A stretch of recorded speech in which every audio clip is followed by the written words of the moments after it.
University کا پہلا دن تھا اور کیمپس میں نئے طلباء کی رونق تھی، ہر طرف چہل پہل تھی۔ زاویار اپنی مہنگی گاڑی سے اترا تو اس کی شخصیت نے سب کی توجہ اپنی جانب کھینچ لی تھی۔ اس کی آنکھوں میں غرور تھا، چہرے پر تکبر کی چمک تھی اور انداز میں بے پرواہی کا عالم تھا۔ زاویار کے دوست فرحان اور عدنان اس کے ساتھ تھے، تینوں مل کر کینٹین کی طرف بڑھ رہے تھے۔ یار، اس سال بھی ساری لڑکیاں تیرے پیچھے پاگل ہو جائیں گی، فرحان نے مسکراتے ہوئے کہا تھا۔ زاویار نے بے پرواہی سے اپنے کندھے اچکائے، یہ تو میرا حق ہے، مجھے اس کی کوئی پرواہ نہیں ہے۔ وہ تینوں کینٹین میں داخل ہوئے تو سب کی نظریں ان پر ٹھہر گئیں، خاص طور پر لڑکیوں کی۔ زاویار نے اپنی عادت کے مطابق کینٹین میں سب سے بہترین جگہ پر قبضہ کر لیا تھا۔ دیکھو وہ لڑکی سادہ سی لیکن کچھ الگ سی ہے، عدنان نے اشارہ کرتے ہوئے کہا تھا۔ زاویار کی نظر اشال پر پڑی جو ایک کتاب پڑھتی ہوئی خاموشی سے اپنی جگہ پر بیٹھی تھی۔ اس کے سر پر دوپٹہ سنبھل کر رکھا تھا، چہرے پر سکون تھا اور آنکھوں میں ایک نور تھا۔ یہ تو بہت سیدھی سادی لگ رہی ہے، شاید پہلے سال کی ہوگی، فرحان نے کہا تھا۔ سیدھی سادی؟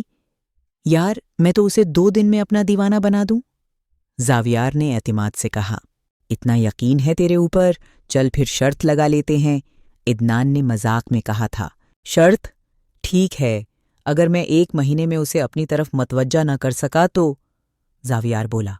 تو تمہیں پورے سمسٹر ہماری ہر فرمائش ماننی ہوگی، فرحان نے شرط رکھتے ہوئے کہا تھا۔ اور اگر میں جیت گیا تو تم دونوں میری ہر بات مانو گے، ڈیل؟ زاویار نے ہاتھ بڑھایا۔ دونوں دوستوں نے ہنستے ہوئے ہاتھ ملایا اور شرط پکی ہو گئی۔ زاویار کی آنکھوں میں چمک آ گئی۔ اس نے اشال کی طرف دیکھا اور سوچا کہ یہ کام تو بہت آسان ہے، بس کچھ دن چاہیے۔ دوپہر کا وقت تھا اور کینٹین میں بھیڑ بڑھ گئی تھی، ہر طرف شور و غل کا عالم تھا۔ زاویار اپنے دوستوں کے ساتھ اونچی آواز میں باتیں کر رہا تھا، اس کی ہنسی پوری کینٹین میں گونج رہی تھی۔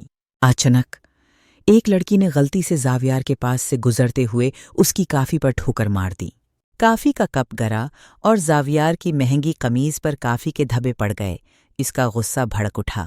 اندھی ہو کیا؟ دیکھ کر نہیں چل سکتی؟ زاویار نے غصے سے اونچی آواز میں کہا تھا۔ وہ لڑکی خوفزدہ ہو گئی اور معافی مانگنے لگی، لیکن زاویار نے اسے بری طرح سے ڈانٹا۔ تمہاری اتنی جرات کہ میری قیمتی قمیض خراب کر دی؟ تمہیں پتا بھی ہے یہ کتنی مہنگی ہے؟ پوری کینٹین میں خاموشی چھا گئی۔ سب لوگ یہ منظر دیکھ رہے تھے، کوئی بولنے کی ہمت نہیں کر رہا تھا۔ لڑکی رو پڑی اور سر جھکائے کھڑی رہی، لیکن زاویار نے اسے مزید ذلیل کرنا جاری رکھا تھا۔ اچانک ایک آواز گونجی، بس کیجیے، اتنا غصہ کرنے کی کیا ضرورت ہے؟ غلطی انسان سے ہوتی ہے۔ زاویار نے حیرت سے مڑ کر دیکھا تو اشال وہاں کھڑی تھی، اس کی آنکھوں میں جرأت تھی اور لہجہ سنجیدہ تھا۔ تم کون ہوتی ہو بیچ میں بولنے والی؟ یہ میرا اور اس کا معاملہ ہے، زاویار نے تیز لہجے میں کہا۔ میں کون ہوں یہ ضروری نہیں، ضروری یہ ہے کہ آپ کا رویہ بالکل غلط ہے، اشال نے سامنے آتے ہوئے کہا۔ ایک غلطی کو اتنا بڑھا چڑھا کر پیش کرنا اور کسی کو اتنا ذلیل کرنا اچھی بات نہیں ہے۔ زاویار کو یقین نہیں آ رہا تھا کہ کوئی لڑکی اس کے سامنے اتنی جرات سے کھڑی ہو کر بات کر رہی ہے۔ دیکھو، یہ قمیض اتنی مہنگی ہے کہ تم اور یہ لڑکی مل کر بھی خرید نہیں سکتے، زاویار بولا۔ تو کیا ہوا؟ پیسہ سب کچھ نہیں ہوتا، اخلاق اور تہذیب بھی کوئی چیز ہوتی ہے، اشال نے جواب دیا۔ اگر آپ واقعی اتنے مہذب ہیں تو معاف کر دیں، بڑائی اسی میں ہے، غصے میں نہیں، اشال نے کہا۔ پوری کینٹین میں سناٹا چھا گیا تھا۔ زاویار کے دوست بھی حیران تھے کہ یہ لڑکی کون ہے جو اتنی بہادر ہے۔ زاویار کو اپنی زندگی میں پہلی بار کسی نے اس طرح ٹوکا تھا۔ اس کی انا کو شدید ٹھیس لگی تھی۔ تمہارا نام کیا ہے؟ زاویار نے غصے سے دانت پیستے ہوئے پوچھا، اس کی آنکھوں میں آگ تھی۔ میرا نام اشال ہے اور مجھے یہ بات پسند نہیں کہ کوئی کسی کو بے وجہ ذلیل کرے، اشال بولی۔ اچھا اشال، تم نے مجھے اتنی بھری کینٹین میں شرمندہ کر دیا، یہ بات میں نہیں بھولوں گا، زاویار نے کہا۔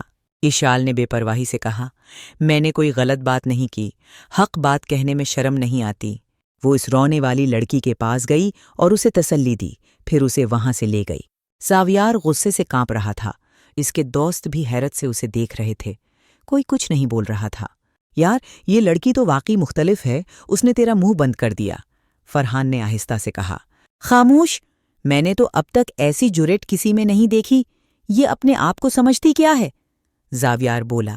عدنان نے کہا، چل اب بھول جا یار، یہ تو پہلا ہی دن ہے، آگے بہت کچھ ہونا ہے۔ لیکن زاویار کے دل میں غصہ اور انا کا طوفان اٹھ چکا تھا۔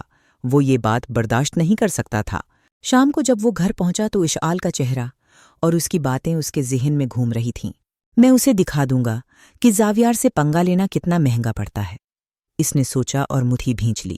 دوستوں کے ساتھ شرط تو تھی ہی، لیکن اب یہ اس کی انا کا سوال بن چکا تھا جو اسے چین نہیں لینے دے رہا تھا۔ اس نے اپنے آپ سے وعدہ کیا کہ وہ اشعال کو اس طرح اپنا بنائے گا کہ وہ اس کے قدموں میں ہوگی۔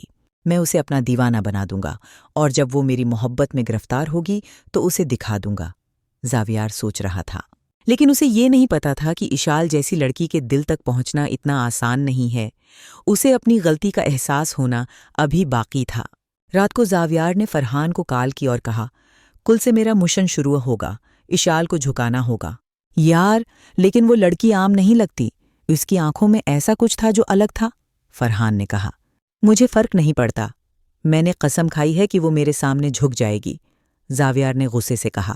اس رات زاویار نے یہ فیصلہ کر لیا کہ وہ اشعال کو اپنی محبت کا جھانسا دے گا، لیکن اصل میں اپنی انا کو تسکین دے گا۔ لیکن تقدیر کو کچھ اور ہی منظور تھا، اور زاویار کو یہ نہیں پتا تھا کہ یہ شرط اس کی زندگی بدل دے گی اور اشعال اس کی منزل بن جائے گی۔